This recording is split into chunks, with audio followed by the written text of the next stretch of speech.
Ladies and gentlemen, welcome back to my channel. We're here for part 2 of chapter 2 of A Book of Creation by Gregory James Gardner Jr. It's a pretty busy day out here. I've been trying to get this video made for the past couple days, and it's just been busy, so you're going to hear a lot of stuff going on in the background. To recap, in the first part of chapter 2, we met Mathis. As he was traveling through the tunnels, he got eaten by a crowned worm and pooped out by that very same worm. So thankfully he was able to continue his journey to Talia, old friend of his at the light tower. They discussed some things at length, and Talia decided to help Mathis with his problem. And his problem is he seems to think the creator of Nocturne is in trouble. Continuing on. Mathis scratched and scratched at random places of his new clothing from time to time as he and Talia made their way down the levels of the tower on their way to the stables. "The morning hours will be starting soon," he whispered. "We need to be on the road before then." "You've said this," she responded, "several times." "My apologies, maiden. But there's something I haven't spoke to you about. I've gathered there's much you have not told me. Like I said before, there just wasn't time to tell you all of it in your chamber. But since we're moving along, I'll continue." "So," Talia thought of what she wanted to know most and then asked, "Why are we so pressed for time?" "What you know about the northern lands?" "Only what has been archived from the expeditions. A ring of fire surrounding a wasteland of obsidian deserts under the umbra of Alun's perpetual and total solar eclipse," she answered plainly. The expedition, discovered something else about the northern lands. Just about 3 times a year, Alun moves, and as it does, the shadow of the eclipse swings across the land, cooling the ring of fire where it falls. Our group was able to cross the ring, and we crossed into the obsidian shoals and made our way to the plateaus. That's where we found Azra's temple." Talia stopped hard with a flash of light as she quickly turned around to look at Mathis. "You found what?" "Azra's temple," he answered. "It's a huge place. Someone built a temple to Azra in the obsidian plateaus," she continued along the darkened halls. "No, maiden." He stopped with a firm grip on her shoulder to turn her around again as the light swept aside. "A temple built by Azra." He looked her in the eyes to press the importance of his statement. "Azra himself." Talia searched his eyes for any sense of a crazed thought, because what he had said seemed like exactly that, crazy, and she stood there, speechless. "That's not all. We found more. A second temple built by Azra called Heliodum, deep in the craterus, and that's where we need to go." He ushered her forward. Dumbfounded, she did not know what to say except, "Why? What's so important at this Heliodum?" They continued on. "I'll get to that." Mathis had something he wanted to get off his chest first. "I know you were just humoring me earlier when I talked about the Creator needing our help, but maiden, Azra is real, and he does need our help, and we need to get to Heliodum to do that. To answer your question as to why we're pressed for time, that's going to take a lot more explaining." "Well enough. The stables are just ahead, and we'll need time to ready the horses." The heavy doors swung open with a tired groan as Talia pressed forward, opening them just wide enough for the two of them to slip through. Once inside, she closed the stable doors behind them. "Heliodum," Mathis continued. "It's a magnificent place filled with carvings and hieroglyphs that tell a story like I've never heard or seen. And when you see it, you'll begin to understand things a whole lot more. But nearly everything there is mere decoration, and anyone that finds the temple might only discover the decor and nothing else in the shrine. I gather it is more than a shrine." She made her way to the stable hearth. There, a few unlit torches propped up against the side, and she picked one up to light it in the fire. "Much more, maiden. He took the torch from Talia and followed her to where one of the restless mares had been looking at them as they walked through. It's a gateway to another world. Talia stopped and turned to Mathis, again dumbfounded. Hard to swallow, he nodded. But the gateway only works when light from Sar peeks past Alun during one of its 3 annual movements to beam through Melamu Valley into the craterus and hit the temple just right, activating the gate. All of which, it just so happens, will be about 6 days from today, and we'll need all of that time to accomplish what we need to accomplish. So please, stop staring at me and let's get going. He prodded Talia in the side with a friendly expression. Forever in the shadows of the craterus, Dylor, the realm of Rias Ra in the southern lands of Nocturne, sat trapped beneath the icy wastes of a wintry, windswept desolation. The name Dylor came to Rias naturally as his fondness for family sat paramount, above all else for his father, Dylor Ra. Here, the king built 2 light towers to light the land in the shadows. The first light tower held the namesake of his late mother, Izael. As for his second tower, it bore the name of his late wife, Aliyah. The tower of Aliyah Aten loomed high above the steep paths, which were far too steep to go down at any speed other than cautiously. Normally, on the exposed path, the wind sped along at a decent rate. However, with Talia around, this morning the air felt unusually calm, and Mathis continued his story. It's been more than 4 decades since the cataclysm, and by all rights of nature, maiden, none of us should have survived that day. What do you mean? You were born afterward, so there's no way I can describe to you what happened on that day, but it certainly was the end of the world. Yet, something happened that stopped the world from ripping itself apart. So much happened on that day that is of importance to what's happening right now. A clump of ice toppled down from above to crash and scatter itself across the path. Mathis's horse reared and nearly tossed him off. The ice and an odd squeak of sound made them look upward. They caught sight of a big horned woolly ram perched precariously along the side of the cliff. It watched them pass by while they too watched it. A curve in the path slowly revealed a large cleft in the cliffside where Talia caught a glimpse of 2 more sets of horns. But the rams had leapt up and out of sight by the time Talia and Mathis had fully turned the path. On that day, Mathis continued, before Alun fell from the sky, the bridge between worlds opened, and Azra crossed over to here, but he was pursued and even captured. However, one of his pursuers became caught up in the cataclysm, trapping him here. How do you know all of this? He thought on how to answer that for a minute as they clomped along. I've seen it. Read it. In the library. I don't know how else to describe it at this point, but you'll come to understand in time. You talked about strange places, and I understand your emphasis on the term, maiden. There are certainly strange places on Nocturne, but now I've come to see the whole of Nocturne as one big strange place. He looked to Azra Loon as it hung behind the frosty clouds. The one trapped here, his name's Ganon, and we'll need his help in getting to Azra. But if he is one of those that fought to capture Azra, why would he help us in freeing him? I have a feeling that you are going to be all the persuasion we'll need to get his help. What's that supposed to mean? Talia laughed. You want me to beat him up? The 2 of them shared the laughter along the way for a while as they reminisced about the long past years of Talia's physical training. They laughed harder at the mention of her triumphs over the older knights as an adolescent. Do you remember? Talia reined in her horse and stopped and motioned for Mathis to do the same while she looked around. They found themselves in a ravine path leading to a tunneled crevice with a distant sound that echoed from deep within. Oh, Mathis spoke quietly. This place. He recalled his ordeal with the crowned worm. I do believe that's him we hear twirling around in there. Well, hopefully we will reach the junction before we run into him. Talia spurred her horse to move on into the icy maw, Mathis close behind. The subdued light of early morning died away as Talia brightened up to even things out.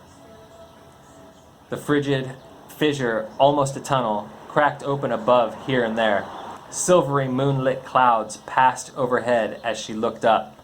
They stood out against the blackness of the starless sky. The sound of the horses' hooves echoed around, seeming like too much noise, and the anxiety that the worm would find them grew and grew. Filling Talia in on the story seemed insignificant to the current dilemma. Thankfully, a mile of pathway eased away behind them without incident, and soon they found themselves at the junction, a section of the tunnels that split off into 5 major directions from Dylor. 3 of them were used with great frequency, while the other 2 used extremely little, and one of those 2 had been iced over for years. Mathis, where are we heading from here? Her whispers echoed in the shimmer of the frigid air. We'll need to work our way northwest as much as possible. I came from the foothills along the central tunnel, but that's where I ran into the worm. And that's the tunnel we need. Talia thought for a minute or two about the Eastern City Pass, but that would take far too long for Mathis's timetable. We do not really have a choice, my friend. Let's hope our luck holds. She nudged her horse. Her horse's first step echoed more loudly than expected, and debris from above trickled down to skip and crackle all around. It soon became apparent that the horse's hoof had not been the source of the noise, but instead a worm. Its roar ripped through the cavern. Instantly, the 2 broke into a gallop down into the junction. When the crowned worm reared its head from the eastern tunnel, they also reared their horses to a full stop as the worm towered high overhead. "Oh no," Mathis reined back. "Not again." All remained still for a moment longer than expected. In the startling silence, there sounded a long and deep sniff of the air made by the worm. Slowly, it slithered up to the Azek and grumbled deeply as its feathered crown puffed and ruffled. The light may have been dim, but enough of it shone for Talia to know that not just any normal crowned worm sat before them, but the crowned worm. "Mathis, is this the worm that ate you?" She remained still. "That's him." "Well, it's not a him," she said with a small laugh. "Mathis, meet Ingrid." Talia had an unexpected smile in her voice. "I beg your pardon?"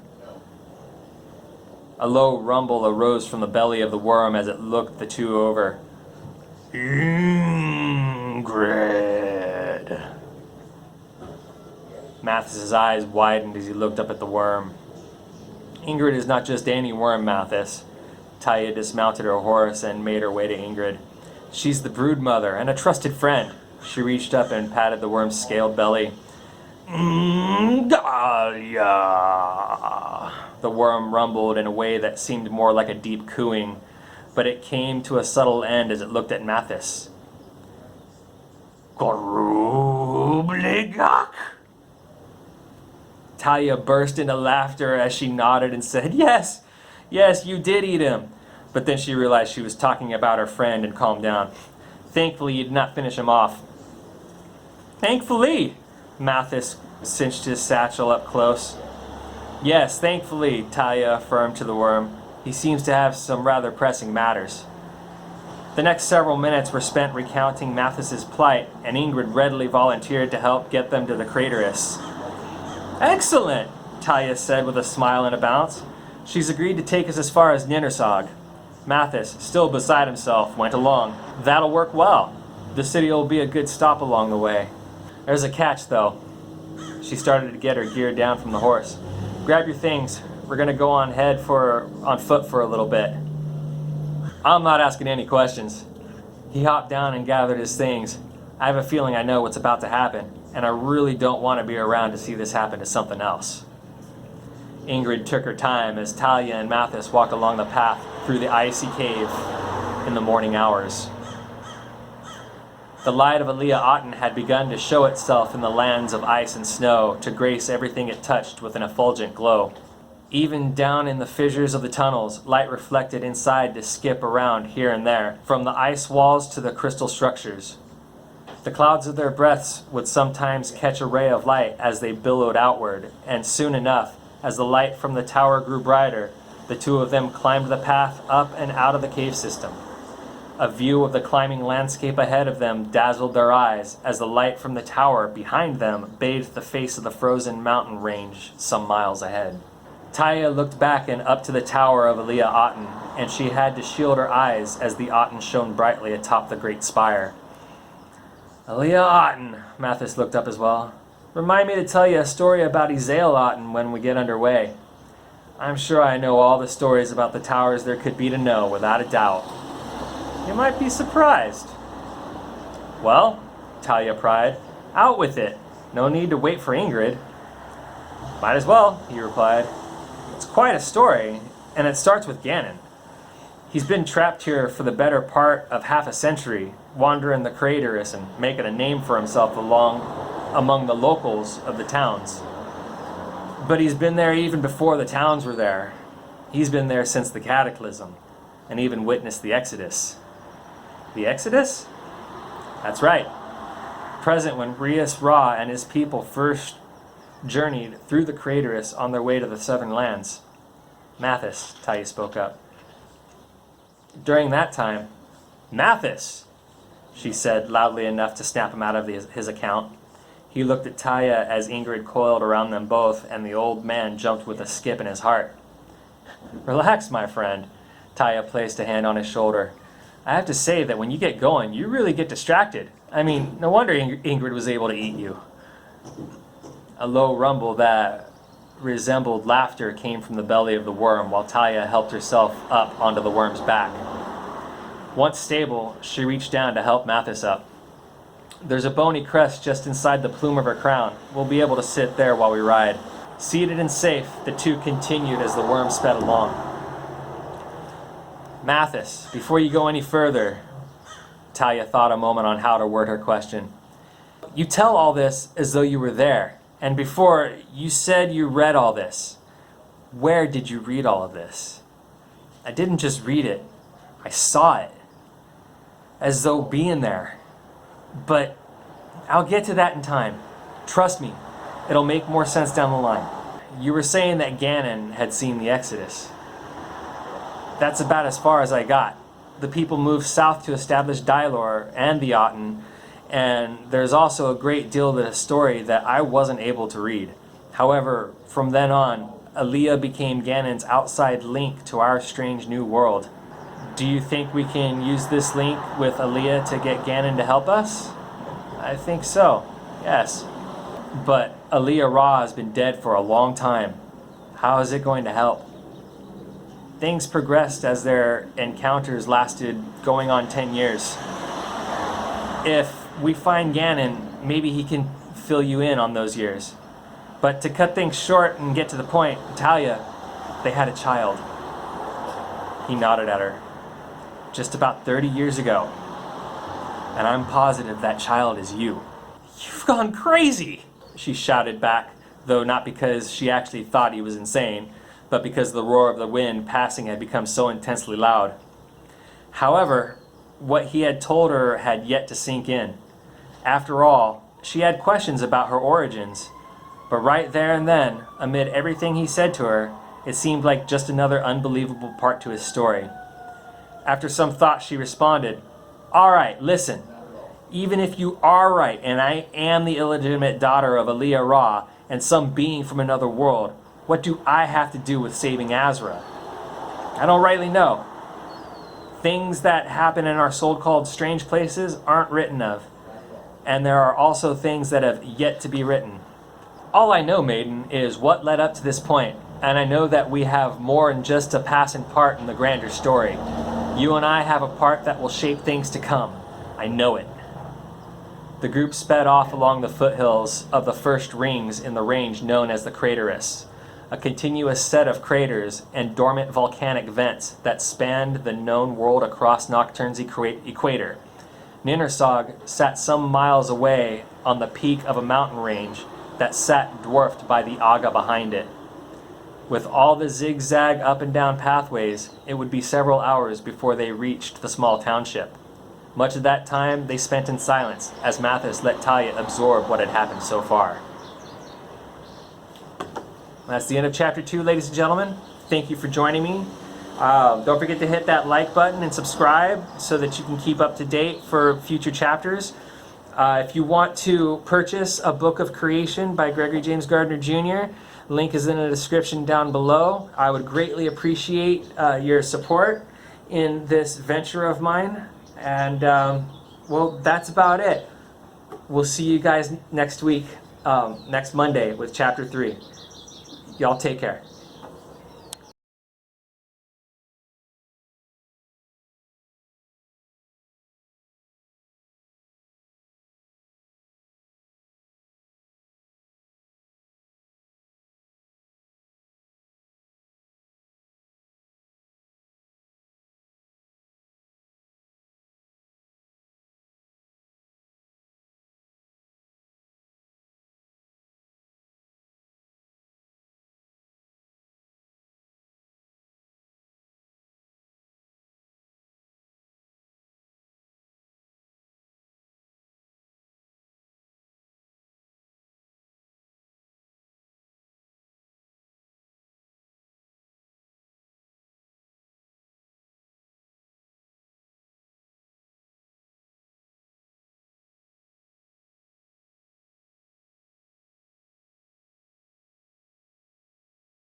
All I know, Maiden, is that what led up to this point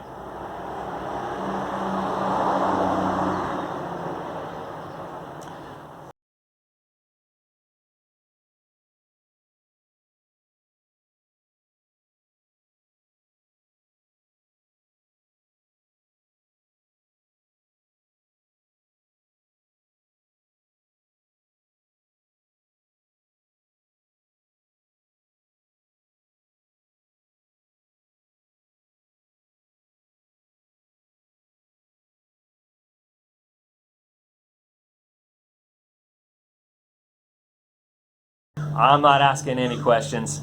He hopped down and gathered his things. I have a feeling I know what's about to happen, and I really don't want to be around to see that something else happen.